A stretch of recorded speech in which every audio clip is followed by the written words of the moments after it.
Sup guys, it's Alex here, and welcome to the new year. It is 2025, and we have made it. We have flipped the calendars over to conference basketball season. We have flipped it over to a new year, and a new year brings a new upload schedule. I know over the course of this kind of first couple months of the season, I have not been uploading nearly as much as I used to in the past. Life has been busy, work has been busy, and all that fun stuff. But we are going to be back here twice a week, every Tuesday-ish and every Friday-ish for Bracketologies. I'll try to make them within a day of them at least coming out from Joe Lunardi. But I hope everybody had a happy holiday season, a Merry Christmas, Happy New Year. Hopefully everybody stayed safe. I went out last night. I'm recording this around 1 o'clock on New Year's Day. And so I am recovering as well. It was a fun night. But hopefully everybody stayed safe. Hopefully everybody had a great time watching the college football playoff too. We have we have 3 playoff matchups happening today. I will be watching all 3 of them. That's why I'm recording it right now before the Texas-Arizona State game comes on.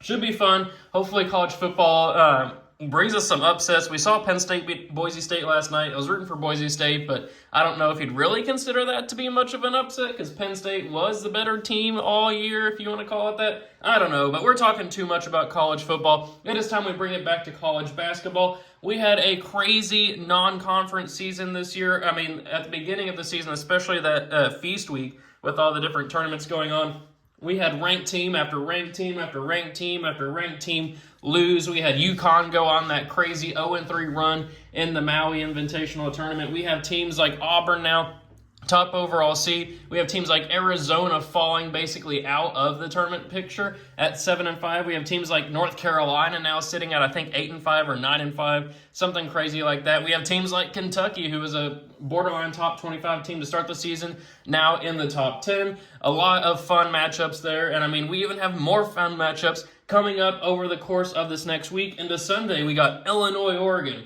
Michigan State, Ohio State, Marquette, Creighton, UK, Florida kicking off on Saturday, battle of top 10 teams there. Tennessee, Arkansas, Iowa State, Baylor, Houston, BYU, Bama, Alabama, and Oklahoma. And then Texas and Texas A&M, and of course you got other conference plays going on. I was just going through some top 25 matchups there. But absolutely insane run. Conference play is about to start, and I could not be any more excited. And speaking of surprise teams, I mean, look at the blurb that Joe Lunardi just wrote up there about Oregon, a team that only has 1 loss this season, and of course, it was the 1 loss that I bet them. I was so sad whenever UCLA hit that crazy backboard shot to beat Oregon on Oregon's home floor. That cost me almost $1,000 on a parlay, but we won't talk about that any further. But here on the bubble, we have last 4 byes of San Diego State. West Virginia is another team. I know that game happened yesterday, so I don't think that was factored into the bracketology here. But West Virginia went on the road to Allen Fieldhouse and beat Kansas. So now West Virginia's been stacking up quality victories in their coach's first season. They have victories neutral floor against Gonzaga. They have a victory now on the road against Kansas. Man, that team is looking good, getting some resume boosters. Then we also have Penn State and Texas there on the last 4 byes. Last 4 in are Arizona State, SMU, Nebraska, another surprise team looking fantastic, and Vanderbilt. First 4 out are Missouri, Iowa, St. Mary's, and Northwestern. Then the next 4 out are BYU, Creighton. Creighton's a team that was like a 3 or 4 seed at the start of the season, but they have not looked good over the first couple of months into the season. Then we have Arizona and then Louisville, who's hanging on by a thread, beat Eastern Kentucky at home by 1, almost lost that game. I mean, I'm from Louisville, so I was following that closely. But now taking a look here at the bracket, just taking a look at some movement here. We have Ohio State up to a 9. Of course, they had that fantastic non-conference or neutral floor victory over Kentucky. I was watching that game. As you know, if you've been subscribed for a while, I'm a Kentucky fan. Ohio State just outplayed us fair and square. And we have San Francisco new to the field there, automatic qualifier. Drake up to an 11. Texas A&M, Buzz Williams squad. I've been telling you guys in my bracketologies, I think that team's going to make a run finally this year up to the 3 line. Utah State up to a 7. Oregon up to a 2. Then over there in the Midwest regional, we have Georgia down to a 9. Gonzaga down to a 4 after that loss to UCLA a couple of days ago. That was a fantastic game. Then we have Michigan up to a 6. Texas down to an 11. Then over here in the East Regional, not a whole lot of movement. We have Nebraska and Vanderbilt new to the field there. Then Maryland slightly dropping to a 7. And then over in the West Regional, we have Ole Miss down to an 8. McNeese returning to the field there as the automatic qualifier in their conference. Kentucky down to the 3 line after that loss to Ohio State.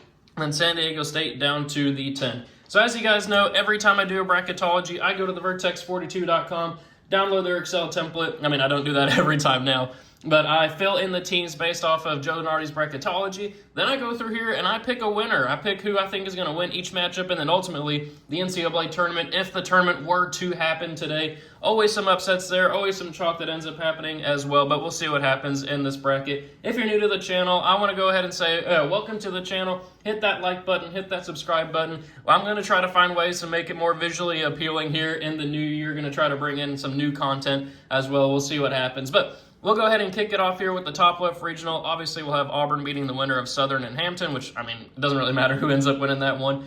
Clemson and Ohio State, the only two teams to beat Kentucky this year. I'm going to go with Clemson moving on there with Brad Brownwell's squad advancing on there past Ohio State, who is looking good ahead of schedule for where that team's supposed to be with their coach, Jake Diebler.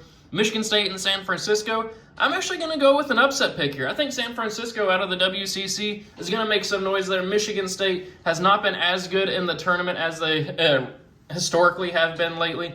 I think San Francisco pulls off the 12/5 in what could potentially be Tom Izzo's last season. Then Mississippi State versus Grand Canyon. Give me the Antelopes of Grand Canyon. We have a 12 and 13 seed advancing on to start off this top left regional. I got the Antelopes in their style of play beating Mississippi State, though. If Mississippi State forces them into a physical matchup, which Mississippi State likes to do, I could easily see them winning that one. Then Baylor and Drake. Give me 6 seed Baylor. Texas A&M over Lipscomb. Give me North Carolina. I think North Carolina figures it out in time for the NCAA tournament. That's going to be a team that I think will end up making a run. They had a rough non-conference schedule in which I think they played almost 6 top 10 teams or top 25 teams, something like that. They are battle-tested. Give me the Tar Heels there. And then Oregon over Central Connecticut. Then for a spot in the Sweet 16, give me Auburn over Clemson there. San Francisco to beat Grand Canyon and advance on to the Sweet 16, a double-digit seed there. Texas A&M over Baylor, but then give me 10 seed North Carolina over 2 seed Oregon. Not that I think Oregon are frauds, but give me the battle-tested North Carolina. I mean, they've been there before. R.J. Davis, potential player of the year contender. I think that they're going to lean on their experience there with Hubert Davis as the coach and advance on to the Sweet 16 past Oregon. Then for a spot in the Elite Eight, give me 1 seed Auburn to end the Cinderella run of San Francisco. Then give me Texas A&M to advance on past North Carolina. I think North Carolina's run comes to an end there, which sets up an all-SEC Elite Eight matchup of Auburn and Texas A&M. That one would be fantastic to see. Bruce Pearl versus Buzz Williams. But give me the Tigers advancing on the number 1 overall seed. They've just looked amazing this year so far. Do not believe they have a single loss this year. If they do, maybe it was that Iowa State game. I can't remember who ended up winning that one. I think it was Auburn.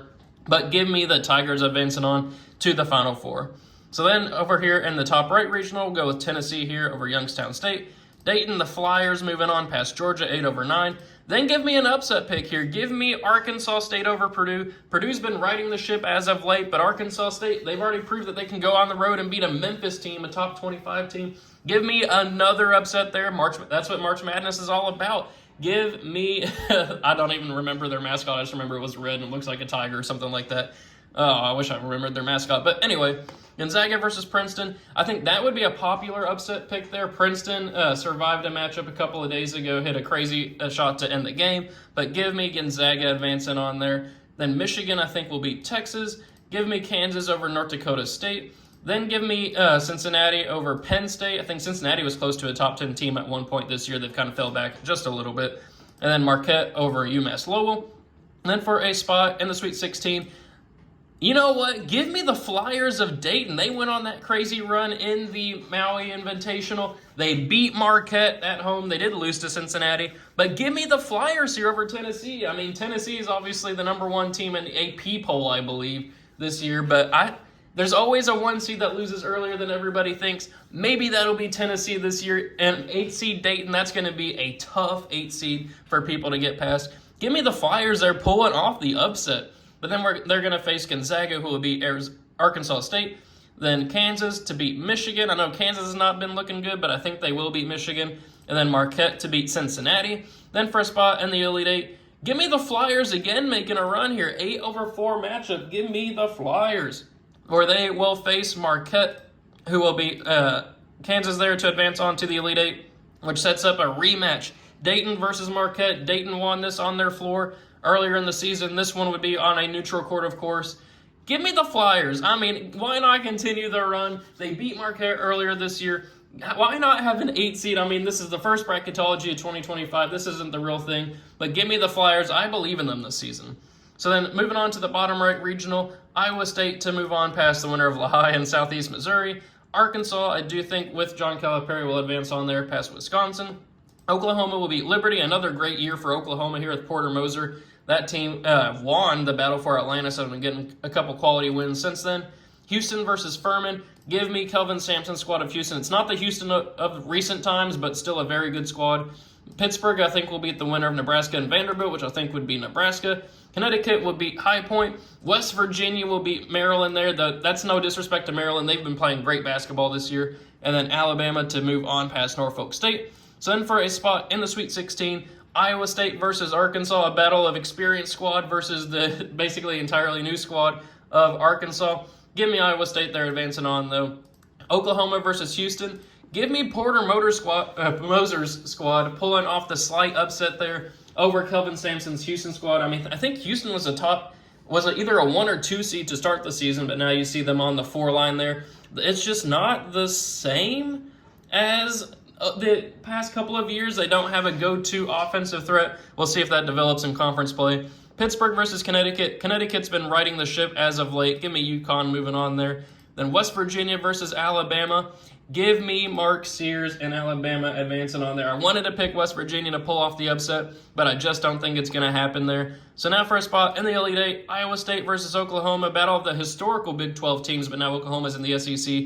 Give me Iowa State advancing on there, where they will play Connecticut, who advance on past Alabama and into the Final Four. I got UConn. They're riding the ship. They're looking better as of late. Dan Hurley has finally got his squad playing like the national contenders that they were the last 2 years, making that run for the three-peat as a 3 seed. Is that destiny? We'll see what happens. Moving on to the bottom left regional here, Duke will move on past Marist. Give me Ole Miss and Chris Beard beating his old team of Texas Tech. That'd be a fun narrative over there in that 8-9 matchup. Memphis versus UC San Diego. UC San Diego's been playing great basketball this year. Want to give them their due while I'm mentioning them, but they'll lose to Memphis. UCLA versus McNeese. UCLA, another team that not too much was expected out of them this year, but now on the 4 line, looking good with wins over Oregon on that on an away floor at Oregon, and then against Gonzaga. Illinois versus the winner of SMU and Arizona State. Give me SMU to win that first round matchup, but then fall to Illinois there. Then give me Kentucky to move on past Kent State. St. John's versus San Diego State. Give me St. John's advancing on there, where they will face Florida, who will beat Northern Colorado. Then for a spot in the Sweet 16, give me Duke advancing on past Ole Miss. UCLA here moving on with Mick Cronin over Memphis. Kentucky over Illinois, and then Florida over St. John's. This one, I feel like this region is more of a chalk region. I mean, maybe McNeese could make a run. Maybe UC San Diego could pull off a couple upsets. But really, I think the cream's going to rise to the top over here in the bottom left regional. Duke versus UCLA. Give me the Duke Blue Devils advancing on there past UCLA. Then Kentucky and Florida. These 2 teams play this weekend in Kentucky. And then I think later in March, they usually play in Florida, so we'll see what happens there. But give me the Wildcats for now. I think that they're the slightly better team. I think they're like a 6 or 7 point favorite on Saturday. We'll see what happens in that game. Will Florida pull off a road victory and show that they are here to stay? But I got Kentucky advancing on there, which sets up the legendary rivalry, Duke versus Kentucky in the Elite Eight. That's where that 1992 Kristen Leitner shot happened. Duke versus Kentucky. They fought earlier in the season where Kentucky beat Duke on that neutral floor, but give me Duke advancing on there. I mean, Kentucky lately on those neutral sites and on an away floor against Clemson, against Ohio State, their offense has been kind of getting shut down. I think Duke pulls off the victory there, which sets up a Final Four of 2 1 seeds, a 3 seed, and an 8 seed. So what is that?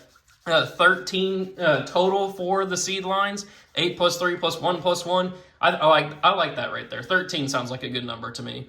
But then Duke versus Auburn for a spot in the national championship game. Give me Johnny Broome and Auburn and Bruce Pearl advancing on to the title game, where they will face UConn, who's going for the three-peat. 1 seed Auburn versus 3 seed Connecticut for the national championship. Do we see a three-peat, or do we see Auburn, I think, win their first ever national championship in basketball?